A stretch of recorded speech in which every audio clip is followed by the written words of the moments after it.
Hello everybody, this is Jeanie Cisco-Meth and welcome to my home once again. Today we're getting started late because my dog's been wandering around in and out. We've had all kinds of troubles getting started with this video today. So please excuse the interruptions from my pets should there be more throughout this video. I appreciate your forgiveness. Thank you so much. We have a hound dog and her name's Ellie and she's getting old. And then we have a cat that I swear is like 150 years old. I don't know, he's so old and he just, you can't get after old people, right? Old people and pets, you just kind of like to let them do whatever they want to do. And so I know I could lock them in the back room or whatever, but I choose not to. So those of you that are pet lovers, welcome to my Facebook Live. So today we're going to be talking about emotions. And typically when I talk with my clients, I talk to them about how emotions are like a rainbow because I absolutely love colors. My husband says that I have more color crayons than a kindergarten teacher, but I absolutely love colors.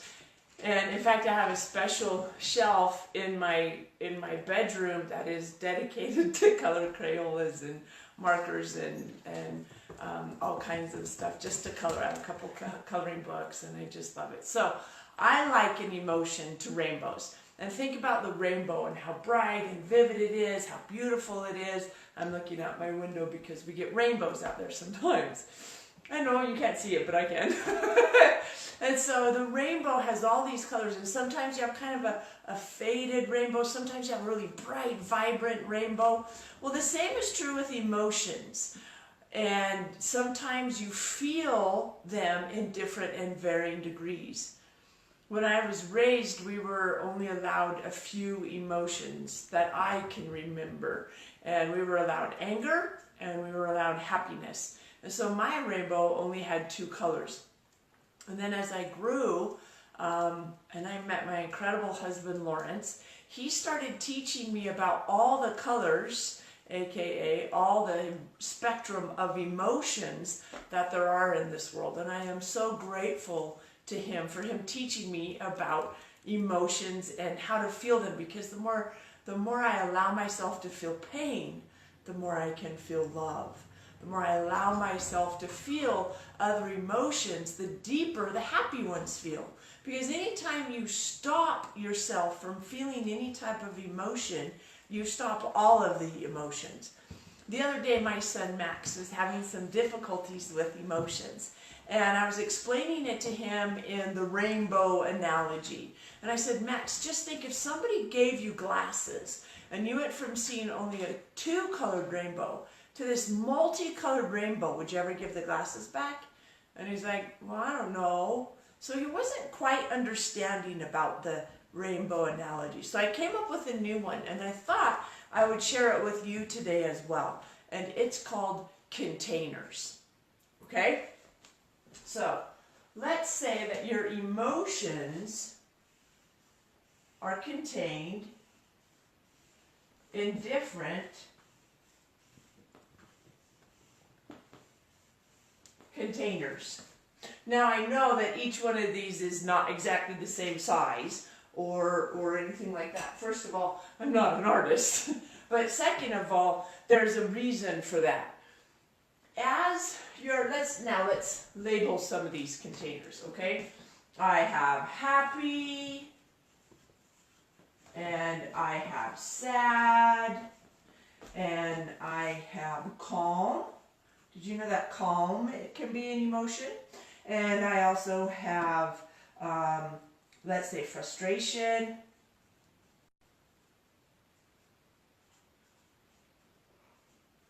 And then let's say love. Love is a very, very deep, powerful emotion. So here are just a few emotions. Now we could list this whole page with emotions. I'm sure you understand that you could go on and on. And there are varying degrees of sadness. There are varying degrees of happiness. Just like you can take the color red and it can be many different spectrums, or you could take the color blue and it can be many different spectrums. The same is true with our emotions. Now typically we have happiness come in. And it starts to fill our container. And just by virtue of the good feeling that happiness gives us, we share it with others. So happiness comes in and we share it with others. And that feels good. So they say, you know, if you smile at somebody, then you're more likely to smile at someone else. I love playing this game. My kids and I, we walk down the street and we just smile at people. And my dad and I, back in 2000, had the opportunity to go to China. Absolutely loved China. It was absolutely incredible. And my dad was walking behind me at one point. And later that day, we were sitting on the tour bus going to another section in China. And he says, you know what? It's a pleasure just following you down the street. And I said, what do you mean? And he says, the reaction that people have to you. So what are you talking about? At that time, I had developed the habit of sharing my smile with many people. A long time ago when I was in college, I read a postcard that said, share your beautiful smile with a stranger today. It may be the only sunshine he sees. And I took that to heart, and I immediately started sharing my smile. And the beauty of it is when you share your smile, you feel happy. You gain from sharing your smile. And so he was talking about it as we were walking down the streets of China, and here's this American smiling at people and waving and saying hi, and their reactions were varied. And so we talked about that. It was a lot of fun. But happiness comes in and we share happiness. The same can be true with calmness. I was in the emergency room recently, quite a bit, and as long as we were calm and did well, it was the same with the nurses. We had this calmness. So calmness comes in and calmness goes out because you affect others around you. So you are the eye in the center of the storm. I say that to myself many times. I am the eye in the center of this storm. If you study storms at all, you know that in the center of the storm there's a calmness, a stillness. While all around you, especially with tornadoes, all around you there could be this raging craziness going on. But I am the calm in the eye of the storm. Another one, let's talk about love. Oh my gosh. As love comes in and fills us, I want you to just think of love for a moment. Whether it's love for yourself, love for others, love for your pets, love for something that you're doing. Again, very many different degrees on love. Again, love comes in and you naturally just share it because it feels so good. So what we're saying here is that good relations or good emotions are easy to share.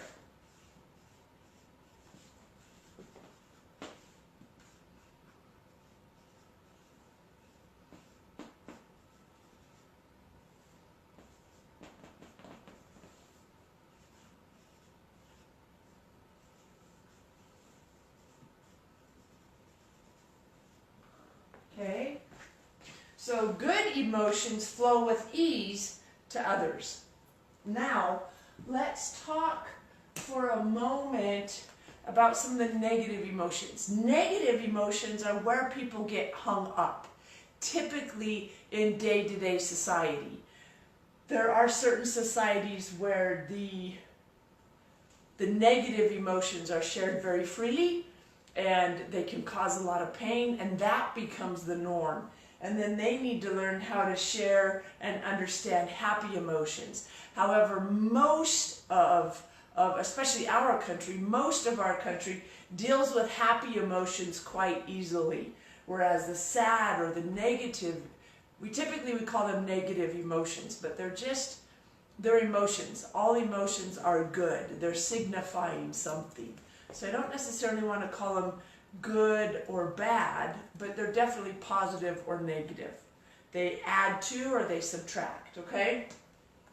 So as we have sadness come in and it starts to fill us, if we don't have something to release it, right? I love going to the gym.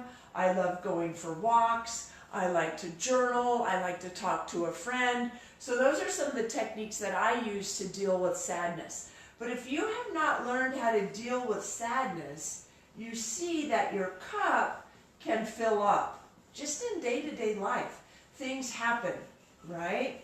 And so as your cup fills up, and you think you're handling it so beautifully, which you may be handling it beautifully, I don't know, but your cup continues to fill up. And then what happens is when it gets to the top, we explode, okay? We don't handle it very well. We just explode and This is the part we try to avoid. So as negative or as sadness comes in,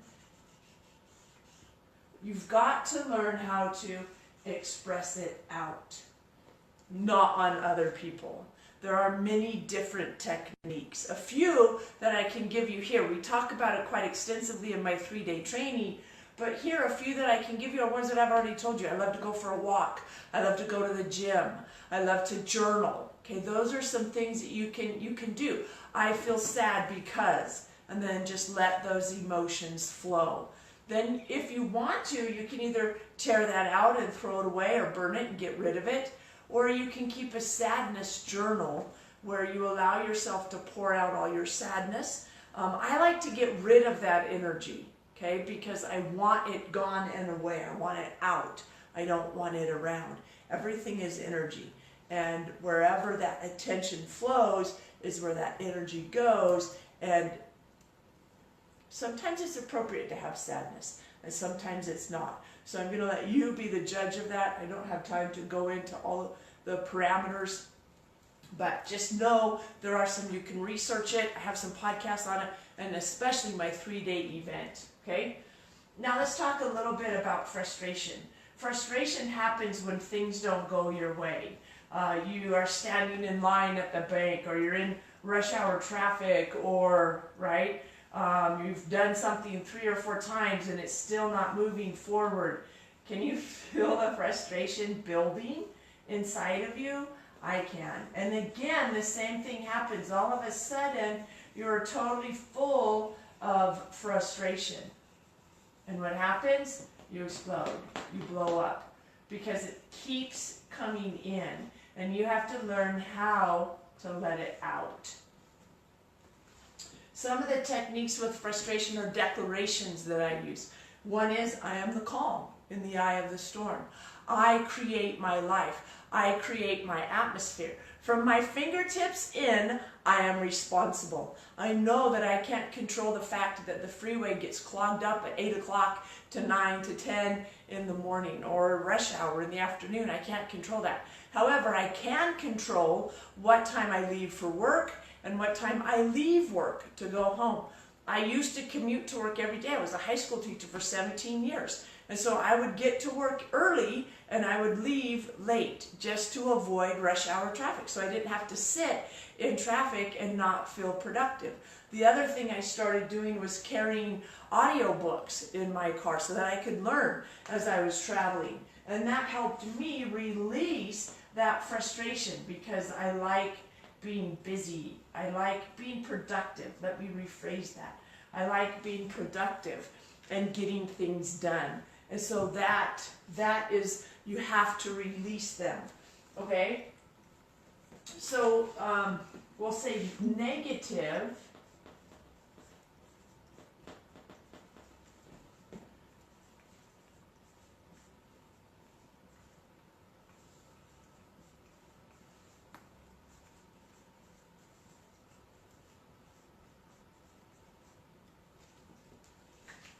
Negative emotions also need to flow. We just don't want them to flow to others. Nature is an incredible way for me. Go talk to a tree, go lay on the grass, feel Mother Earth. Mother Earth is there to cradle and caress you and help you be supported so that you can feel better.